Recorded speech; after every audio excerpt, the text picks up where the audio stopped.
ایک دیہاتی آیا، اس نے کہا حضور میں آپ کو اللہ کا رسول تب مانوں گا کہ یہ سامنے کھجوروں کا پکا ہوا خوشہ آپ کی گواہی دے۔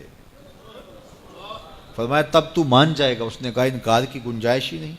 تو حضور نے اشارہ کیا تو وہ کھجور کا پکا ہوا خوشہ ٹوٹ کے حضور کے قدموں میں آ گیا، تو اس کے لبوں پہ کلمہ جاری ہو گیا۔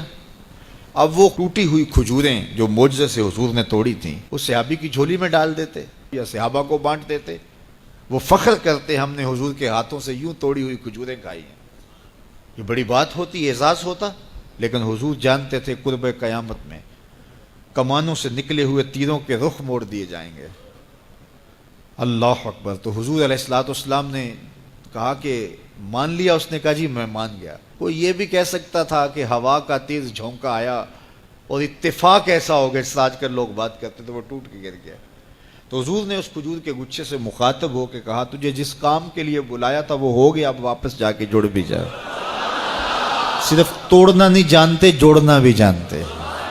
اللہ اکبر۔ تو ہر دور کا فخر میرے حضور کا کوئی نہ کوئی معجزہ توڑتا ہوا دکھائی دیتا، لیکن دو دور حضور کے بڑے اہم دور تھے۔ ایک جب حضور تشریف لائے تو یہ زبان و بیان کے عروج کا دور تھا، تو سب سے بڑا معجزہ قرآن دیا گیا، اور دوسرا میرے حضور کا اہم ترین دور قرب قیامت کا ہے، اور قرب قیامت میں انسانی عروج کی کہانیاں سننے میں آنی تھی، اور سائنس کا ارتقاء ہونا تھا، اور لوگوں نے اپالو 11 کے ذریعے چاند پر جانے کی بات کرنی تھی۔ اللہ کے محبوب کو دوسرا بڑا معجزہ معراج دیا گیا کہ سائنسدان الٹی چھلانگیں بھی لگاتے رہیں، میرے محبوب کے وہاں قدم پہنچیں گے جہاں کسی کا خیال بھی نہیں پہنچ سکتا، جہاں کسی کا تصور بھی نہیں پہنچ سکتا، وہاں میرے حضور کے قدم پہنچے۔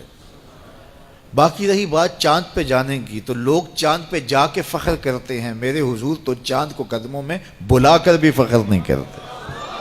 چاند پر پہنچ جانا حقیقت صحیح، چاند قدموں میں لانا بڑی بات ہے۔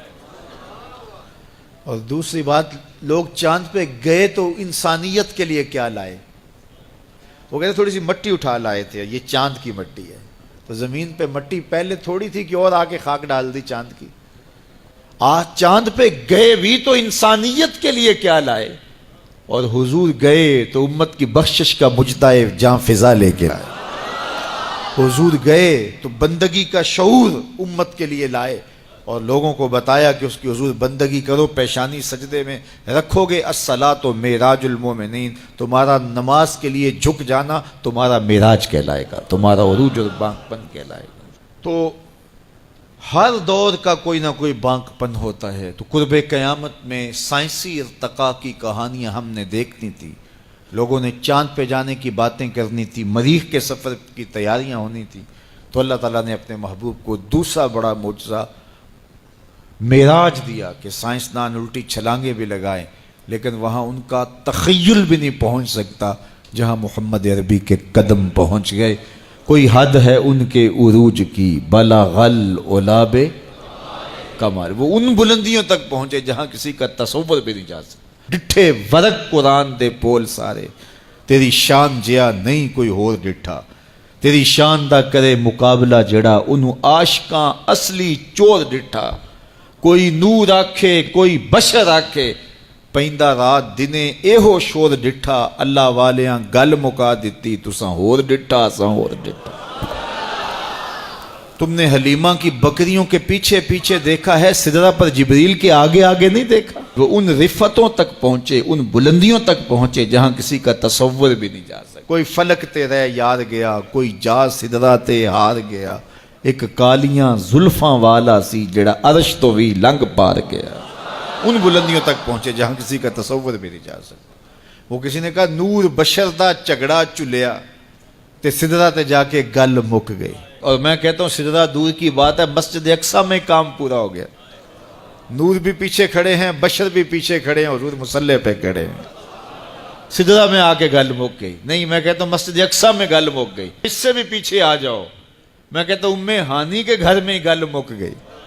بشر تے چادر تان کے ستا، نور چمے پیا تلیاں، بشر تے چادر تان کے ستا نور چمے پیا تلیاں جس دی خاطر سجیاں ہویاں نے عرش بری دیاں گلیاں بشر تے اگے وددا ہی جاوے نوری رہ گیا تھلے جس ویلے انہوں ود دیاں ویکھیا آکھے بلے بلے بلے کوئی حد ہے ان کے عروج کی بالا غل اولاب کمال میرے رب نے بھی کہا سبحان اللذی اسرا بعبدہ سبحان اللہ اللہ اکبر سبحان اللہ سبحان اللذی اسرا بعبدہ کہاں سے کہاں تک پہنچے دنیا تکتی رہے گی وہ وہاں سے ہو کے آئے جہاں کسی کا خیال